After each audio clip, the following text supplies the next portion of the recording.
When we think of really huge seafaring vessels, many of us probably call to mind the doomed luxury liner the RMS Titanic. The reference to its enormous size is right there in the name, but that ship set sail on its one and only voyage over a century ago. And in the intervening years, there have been some truly titanic ships that have traversed the world's oceans. In fact, the Titanic is dwarfed even by the most common of modern-day cruise ships, and those ships look tiny when compared to the vessels we'll be looking at today. The top 10 largest ships ever constructed.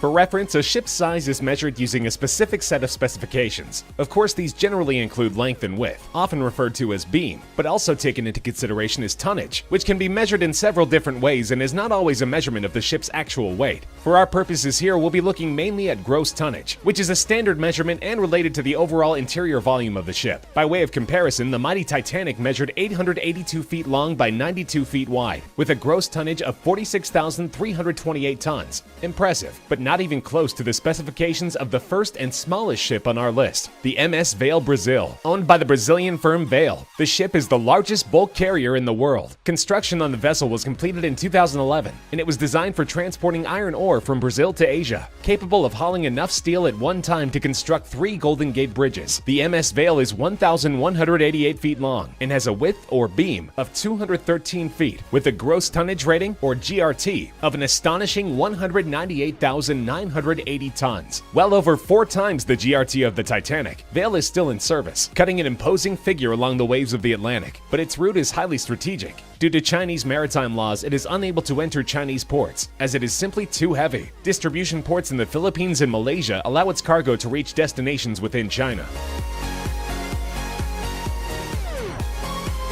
When it first entered service in 1975, the Jarmada was among the very largest ocean-going vessels in the world, an oil tanker with routes crisscrossing the globe. The Jarmada sailed the world's oceans for 32 years before finally being retired in 2008. It's currently in use purely as a storage tanker, but during its 3 decades of service, it supplied crude oil to ports all around the world. Some of Jarmada's specifications are no longer a matter of record, but the enormous ship sported a length of 1,225 feet and was capable of carrying massive amounts of cargo to the tune of 380,000 tons. Its top speed of 16 knots was quite impressive when it first set sail, making it not only one of the biggest ships in the world in the mid-1970s, but also one of the most powerful. It may have an inglorious use today, but with its faithful service record and incredible specifications, Jarmada is still remembered as one of the most impressive tankers to ever sail the seas.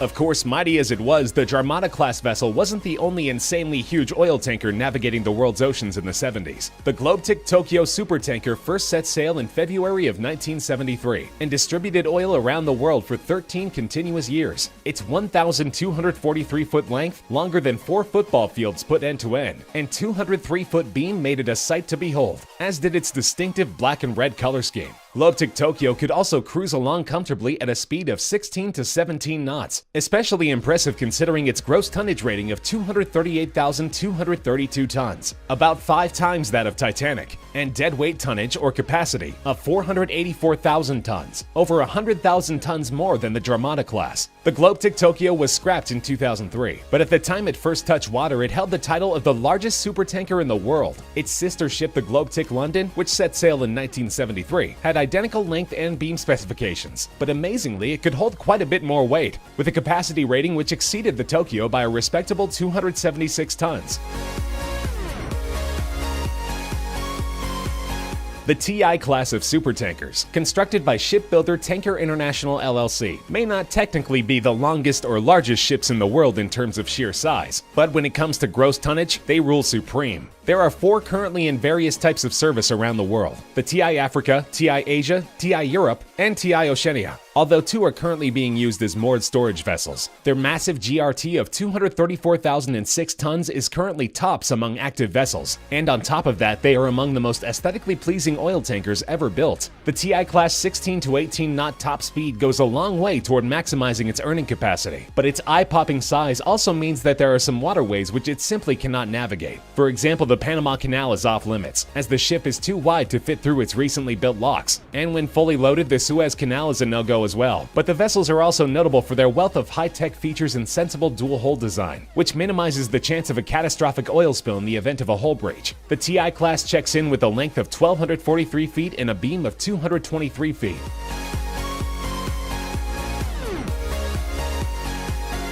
When it was launched on its maiden voyage in 2006, the Maersk was the largest container ship ever constructed. Today it has 7 sister ships, all of which are considered to be among the largest and highest capacity container freighters in the world. The vessel's astounding top speed of 25.5 knots makes it among the fastest vessels of its type in the world, and is due in part to the fact that it is powered by the world's single largest diesel engine, a marvel of engineering which itself weighs 2,300 tons and is capable of a power output of 109,000 horsepower, while burning through 3,600 gallons of fuel per hour. The Maersk boasts an impressive gross tonnage of 174,794 tons and measures 1,302 feet long, with a beam of 184 feet. During the 2006 holiday season, the vessel made headlines for a whimsical reason. The press caught wind of the fact that it was bound for the UK from China, loaded to capacity with Christmas goods. It's for this reason that for only a brief time, the Maersk was known around the world as the SS Santa.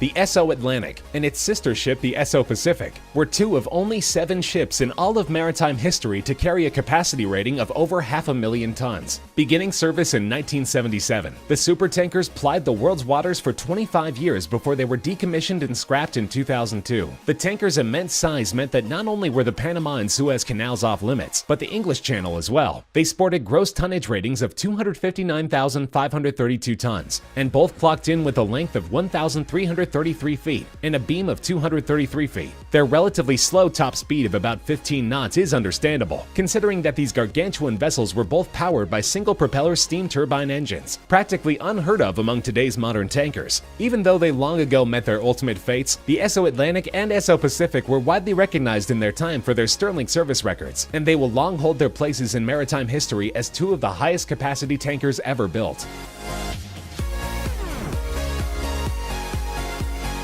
The supertanker Prairial came into service in 1979, the 4th version of the Batilis class of tankers. It was the only one among the 3 others in its class to exceed a decade in service, sailing the seas for nearly a quarter century before it was scrapped in 2003. Over all those years, the ship was also known to go by other names, such as Sea Brilliance, Hellesphos, and most appropriately, Sea Giant. With a GRT of 274,826 tons, Prairial boasted a cargo capacity that is practically unrivaled in maritime history, somewhere between 555,000 and an astounding 604,000 tons. Its double-propeller quad-steam turbine engine system delivered only a top speed of about 16 knots, but that's still not too shabby for what is considered the 3rd largest ship ever constructed, as 2 of the entries remaining on our list were modified from their original dimensions. Prairial was a whopping 1,359 feet long, with a beam of 206 feet wide, which was challenged only by 2 other vessels. That is until 1981, when the sister ship which gave Prairial's class its name was extended. The first of its homonymous class, the Batilis supertanker hit the ocean in 1976 as one of the largest vessels in the world, and it leapt up the list when its length was further extended in 1981. Batilis could move a massive amount of cargo with a 275,268 gross tonnage rating, and after its modification came in with the same length and beam measurements as Prairial. Variances in the other types of tonnage, however, give Batilis the slight edge over its sister ship. Its deadweight tonnage when constructed was superior to virtually any ship that ever existed, and Batilis must also be given credit for being the first of its class. When it comes down to it though, measuring the largest seafaring vessels is somewhat counterintuitively a game of inches, and in terms of bragging rights among the Batilis class, one is ever so slightly the largest of the large. The second of the Batilis tankers built in 1976 was the Balamya, with specifications virtually identical to Batilis, but the Pierre Guillaume, which set sail in 1977, reigned over them all, albeit briefly. Due to the immense size of the Batilis-class tankers during a time when oil production was becoming less profitable every year, every one of them except Prairial were unprofitable enough that they enjoyed surprisingly limited lifespans. In the case of the Pierre Guillaume, which at the time was the single largest ship by gross tonnage which had ever set sail, its entire service run amounted only to 6 short years. Pierre Guillaume beat out its sisters in terms of size only by virtue of mere inches on the beam. Make that 1 inch to be exact. Sporting the same 1,359-foot length as its predecessors, its gross tonnage rating, nearly 276,000 tons, was and remains the largest of any ship ever built, but one rival, built the same year, would take the overall title when it underwent renovation from its original already huge dimensions.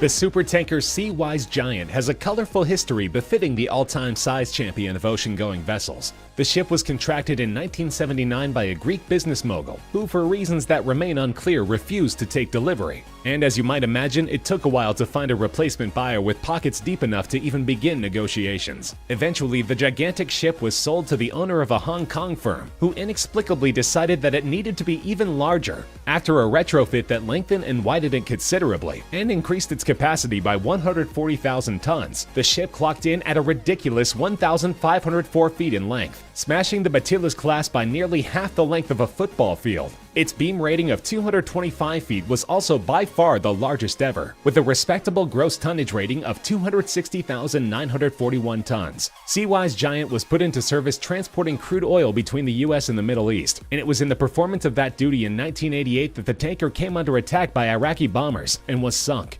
Incredibly, even though it was declared a complete loss, it only took a year for a Norwegian company to salvage it, not for scrap but for repair. The wreck was transported to Singapore, where a restoration job took place which required 3,700 tons of new steel. It was renamed the Happy Giant and put back into service until 2004, when it was converted to a permanently moored storage vessel. Its 36-ton anchor now sits in the Hong Kong Maritime Museum. While it no longer roams the sea, the Seawise Giant was a sight to behold, and an amazing feat of engineering. It was longer than the Empire State Building is tall. It could fit St. Paul's Cathedral within its cargo holds 4 times. It's not just the largest ship of all time, it's the single biggest self-propelled man-made object ever built.